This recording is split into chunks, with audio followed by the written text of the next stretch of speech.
My new interactive experience, similar to a choose-your-own adventure, will be released this Friday at midday Central Time, Friday the 20th.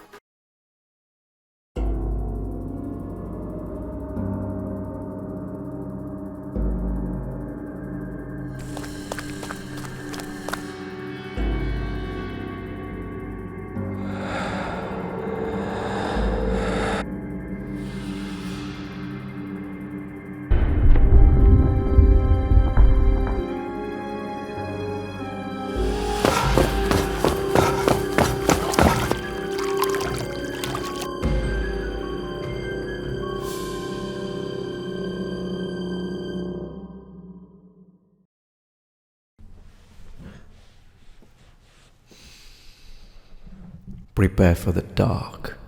Hey noble ones, welcome back to my channel. This is the Metatron speaking, and I'm sure you have all at least once in your life dreamed of a little holiday or a vacation in Paris. Yeah, the city of love, the city of lights. Have you ever heard, however, about what lies underneath Paris? Well, believe it or not, underneath Paris lies a labyrinth, a parallel city, a sepulchre, an ossuary, the catacombs, or as they call it, the Empire of the Dead. Not even joking. I love history. Right under the ground, in complete pitch darkness, you have over 200 miles, which means 321 kilometers of caverns, tunnels, chambers, and old quarries, mostly unmapped. And what does it contain? Well, the reason why they're called catacombs is because about 6 to 7 million dead were moved or relocated in these labyrinthic catacombs. A process that took about 12 years to complete.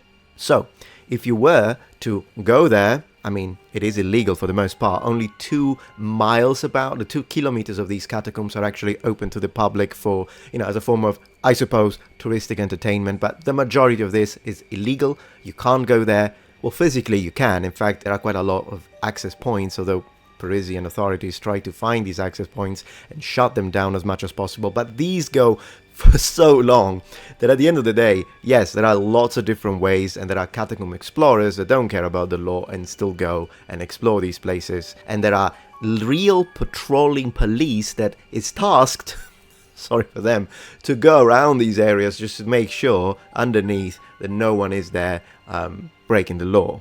Now, if you were to go into this vast network of tunnels, you will be in for the most macabre realm of the undead sort of imagery that you could ever fathom. I'm literally talking about, oh my gosh, this is how I imagine Heroes of Might and Magic 3, City of the Undead. I mean, look at this. Look at this one.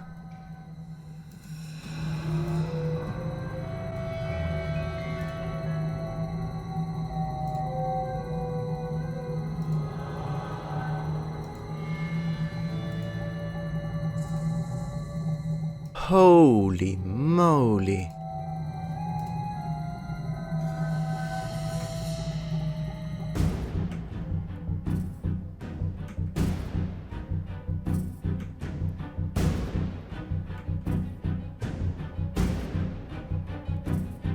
Who is that? Now, there's a lot to say about this, and today you're in for a treat. When was this built? Why was it built? What's down there? And believe it or not, there is also a story about some found footage of an explorer in the 1990s, possibly 1993, that actually got lost in there.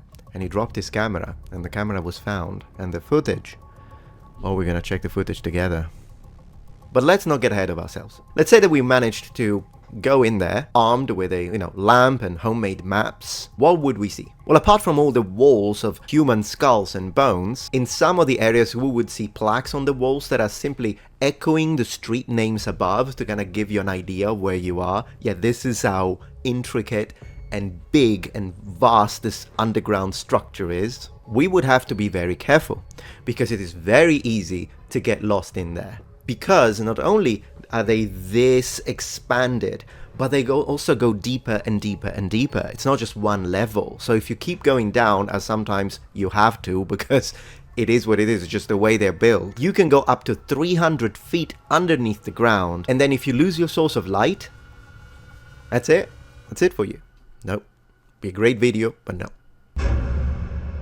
But let's step back for a second and talk history. So when did it become actually illegal to enter the vast majority of these catacombs? In 1955. And it's from the 1980s that the police started patrolling the tunnels. Although then again, when it comes to the actual renovations and the inspection of the mining sections and connecting tunnels, then this has been under the jurisdiction of the police prefect at least from the late 18th century. But when were they built? Alright, so if we open the Wikipedia page connected to the Catacombs of Paris, you'll see that on the right here, it says location within Paris, established 1810. But this can be a little misleading, because 1810 is when the renovations started to happen, but that is not when the original quarters and the whole massive expanse actually began. It's much older than that. We used many words to describe this underground structure. We said ossuary, because it is. That's where they contain all of these bones. They contain bodies of the dead, so of course they're catacombs. There are caverns, there are caves, there are tunnels, but most importantly, it also has mines. And that's how this underground expansion, sort of vertical expansion of Paris began. And when it comes to the original mines, the very first that were built to extract limestone, that those go all the way back to ancient Rome, and I'll tell you, of course, a bit about that too.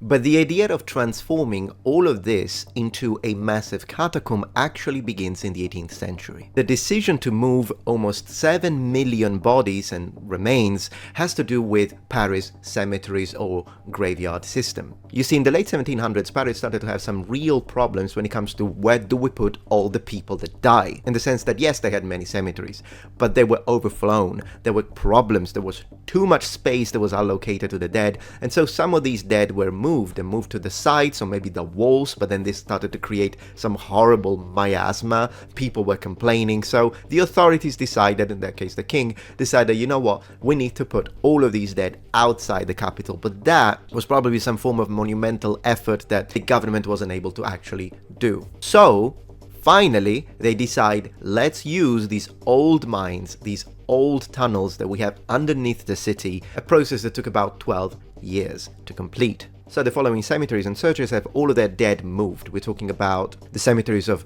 Madeleine, Hérency, Notre-Dame des Blancs-Manteaux, Saint-Étienne-de-Grès, and Saint-Innocent. Sorry for my French, I haven't spoken in a while, used to speak it more. And believe it or not, there are some famous people buried in there, for example, Maximilien Robespierre. So now, no one has a complete mapping or understanding of all of the tunnels and all of the different areas, including the Parisian government. But I did mention the Romans at first when it comes to the actual original mines. So let's talk a little bit about that.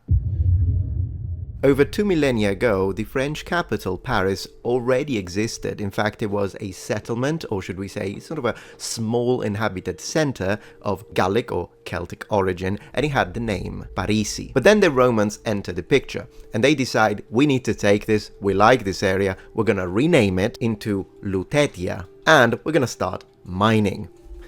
Romans. Now, of course, because of the Roman intervention, you also have a flow of people, but then again, we're still talking about a very small settlement, and if you had to compare it to modern-day Paris, then it would only comprise the 5th arrondissement of the current city. Regardless, the Romans start digging, and they find limestone. Now, limestone was extremely important when it comes to building materials for the Romans, because we know that the Romans, particularly when compared to other cultures of the time, but the Romans were also famous for building structures in stone. It's just that when we say stone, we kind of make it into one single resource, where the reality is that if we read the sources, we see that the Romans tried to use all sorts of different types of stone, and they had their favorites, one of which was limestone.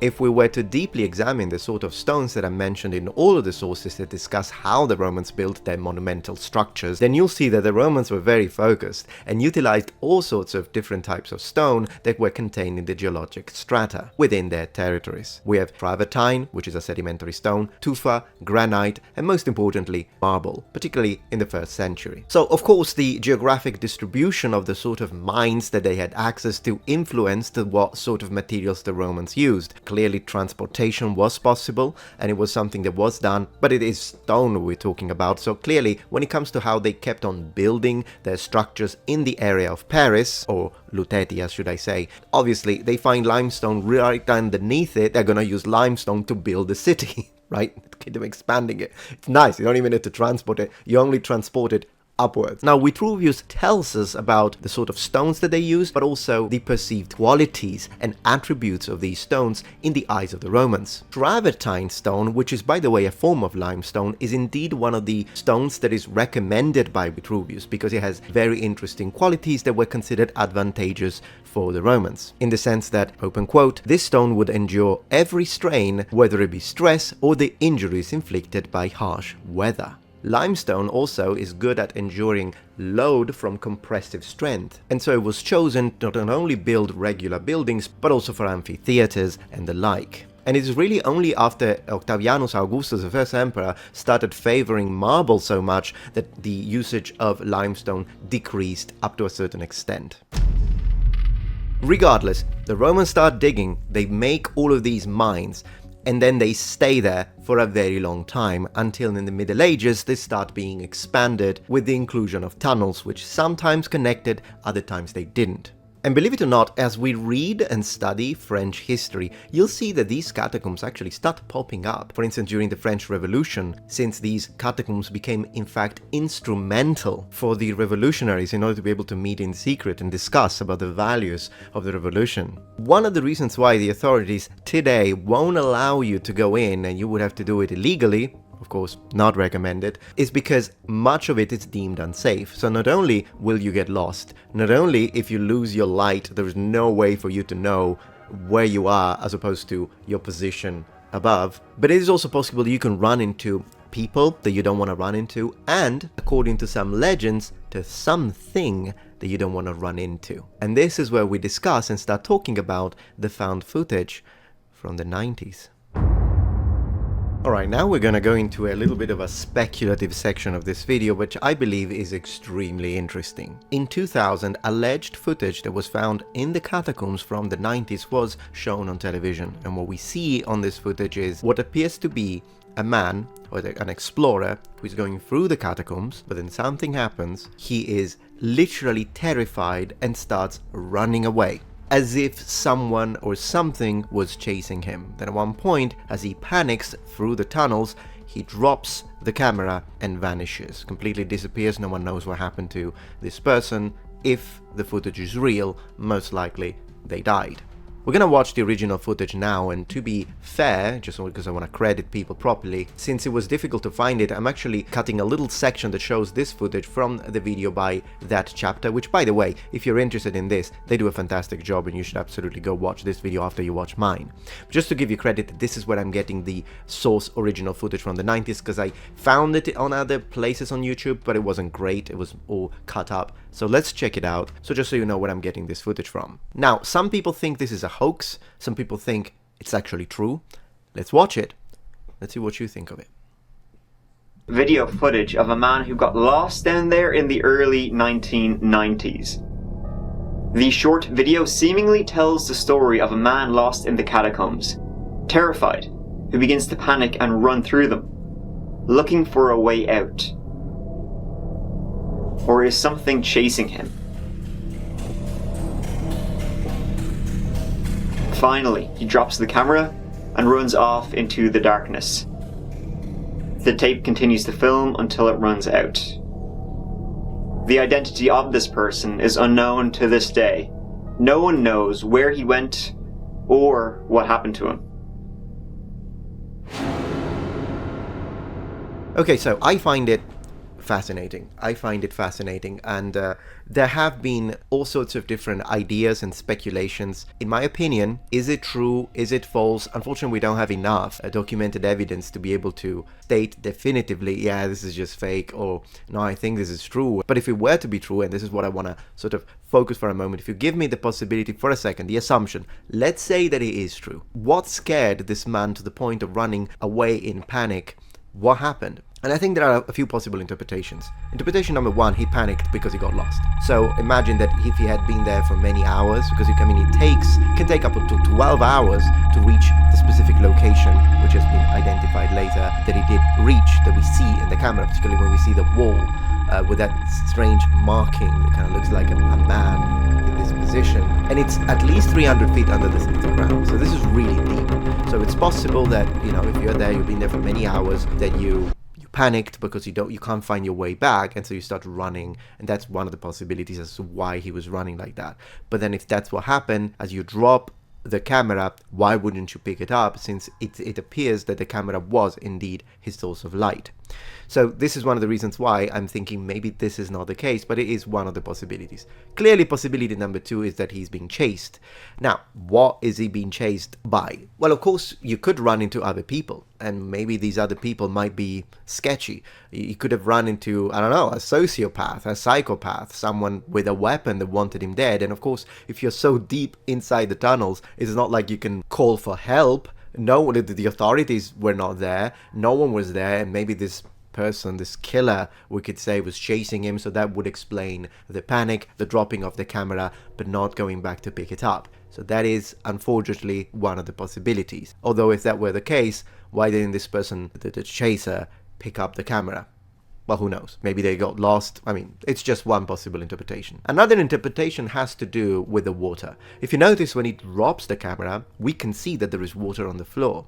Now, this is not uncommon. In fact, one of the dangers, you remember when I said that the catacombs are unsafe? Well, one of the reasons why they're unsafe is not only because they could collapse, it's not only because you could get lost, but it's also because sometimes they get flooded. Depending on the weather, depending on what's going on, there are some entire areas of the tunnels that get flooded when water overflows, and they get flooded very quickly. So it is also possible that as this person was exploring the tunnels, they may have started to see or experience one of these floods. Maybe it was raining, or maybe something had happened, maybe something broke. And so imagine that if you're there and you see that a colossal amount, like a wave, is coming your way, then yeah, you would run like that, panicked, and then even if you dropped the camera, you wouldn't stop and pick it up. Now, given the camera did continue to film for a certain long time until it basically runs out of, I think, either battery or film. This is the 90s we're talking about. I guess if this was one of those situations and the wave was coming that way, it would have been submerged, but then again, we don't necessarily know that.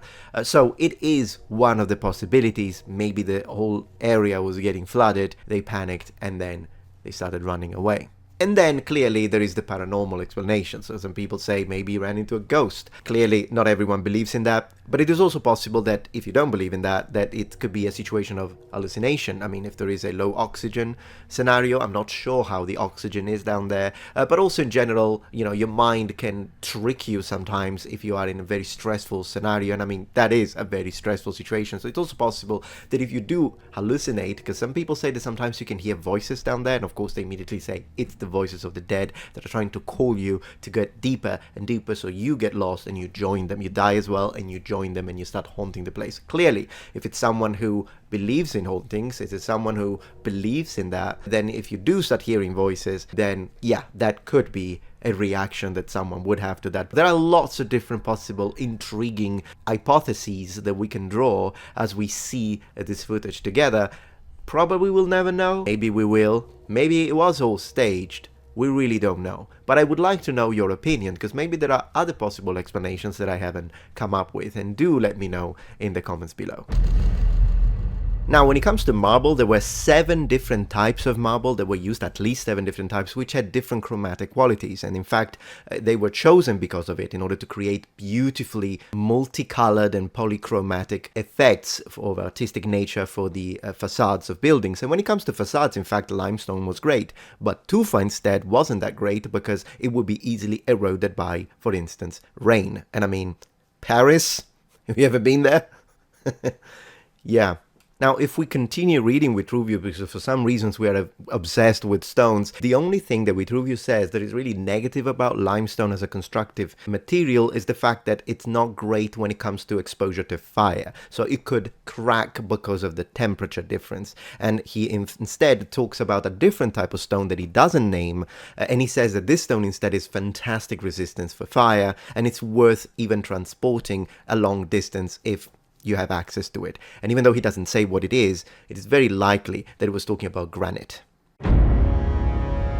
All in all, I thought this whole situation with the labyrinth of Paris and the Paris or Parisian catacombs was absolutely fascinating, which is why I wanted to share them with you. I hope that you enjoyed this video, and if you did, please remember thumbs up, and if you're not yet a member of this community, become a noble one. Subscribe to my channel for more content from the Metatron, and remember, the Metatron has spread his wings. Don't go down there. Goodbye.